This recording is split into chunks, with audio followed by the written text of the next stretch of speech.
2 दिन तो हुए थे माँ को घर आए हुए और सुबह सुबह ही माँ अपना सामान पैक करके वापस जाने की तैयारी कर रही थी। ऐसे ही तो ना आई थी माँ बेटे के घर। आने का कारण भी खास था। बहू की डिलीवरी हुई थी और दादी बनने का नसीब मिला था माँ को।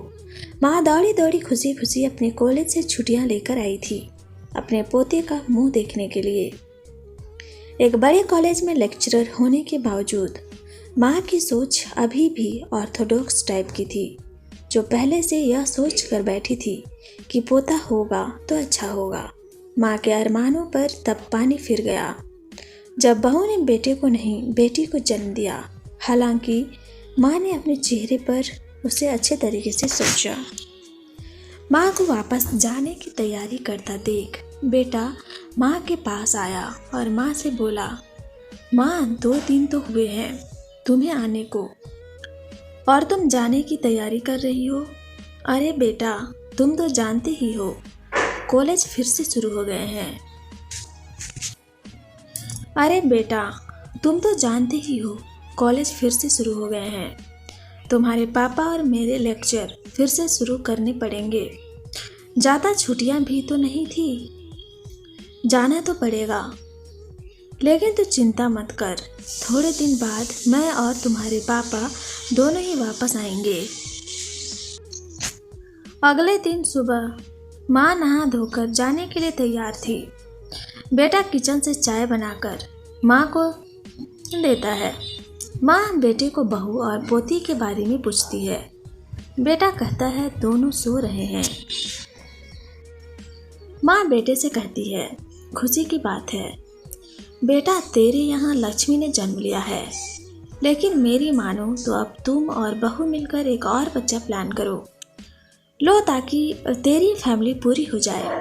हो सकता है मेरी बातें तुम्हें पुराने ज़माने की लगे, लेकिन थोड़ा प्रैक्टिकल होकर सोचो।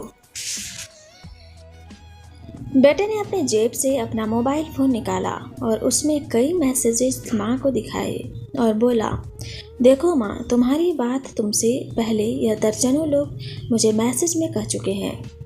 हर कोई डायरेक्टली या इनडायरेक्टली मुझे यही कहने की कोशिश कर रहा है कि बेटा होता तो अच्छा होता, या फिर आगे बेटे के लिए ट्राई करो। माँ तुम चाहे मुझे जो भी समझाने की कोशिश करो, लेकिन मैं यही कहूँगा कि तुम और पापा दोनों ही अभी भी पुरानी सोच को पकड़े हुए हो।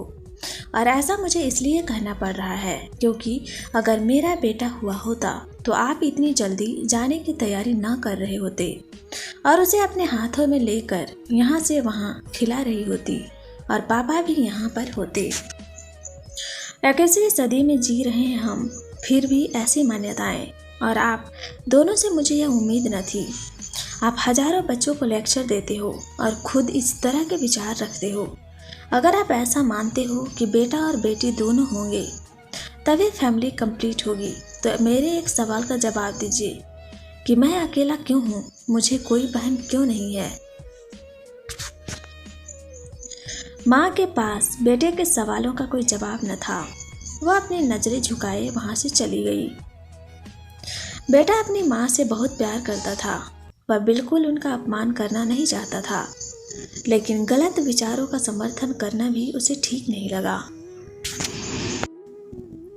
यह सारी बातें बहू ने भी सुन ली थी।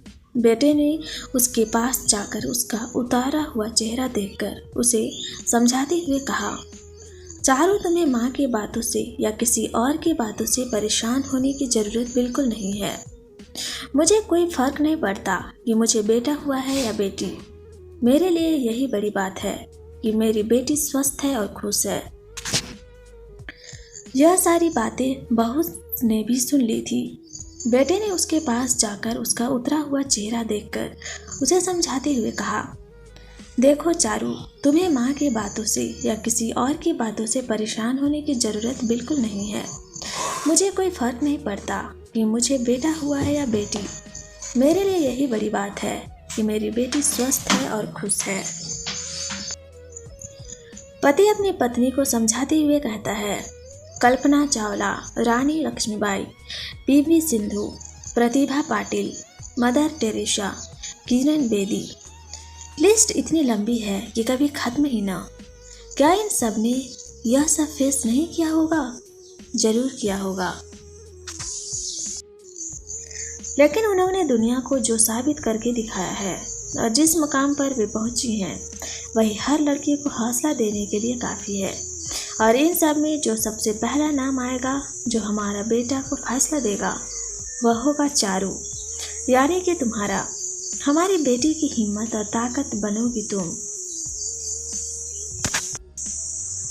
दोस्तों, सिर्फ महिला दिवस मनाने से या देवियों की पूजा करने से लड़का लड़कियों में समानता नहीं आएगी। यह समानता तब आएगी जब हम अपने विचारों को जड़ों से बदल पाएंगे। उम्मीद करता हूँ कि आपकी ये कहानी, जिसका शीर्षक है लड़की हुई है, एक प्रेरक कहानी, आपके दिल को छू गई होगी। तो आपको हमारी ये शॉर्ट कहानी कैसी लगी हमें कमेंट बॉक्स पर सजेस्ट करिए और हमारे चैनल को लाइक, शेयर और सब्सक्राइब करना ना भूलें। धन्यवाद।